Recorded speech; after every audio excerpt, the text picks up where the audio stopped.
Hello everyone, how are you doing? This is MD Tech here with another quick tutorial. In today's tutorial, I'm going to show you guys how to go about fixing your sticky buttons on your Android smartphone. So whether it's a Samsung Galaxy or Google Pixel phone, if you're looking to enable or disable these sticky keys, in today's tutorial, I'm going to show you guys how to do it. And without further ado, let's go ahead and jump straight into it. So all you have to do is swipe up on your home screen and select the settings gear button. And now you want to scroll down and select the accessibility button on this page.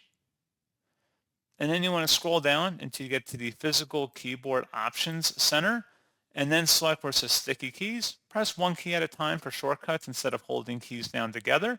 If you want to enable this feature, go ahead and click inside the oval to turn it on. Otherwise, you can disable it by clicking inside the oval until it's grayed out.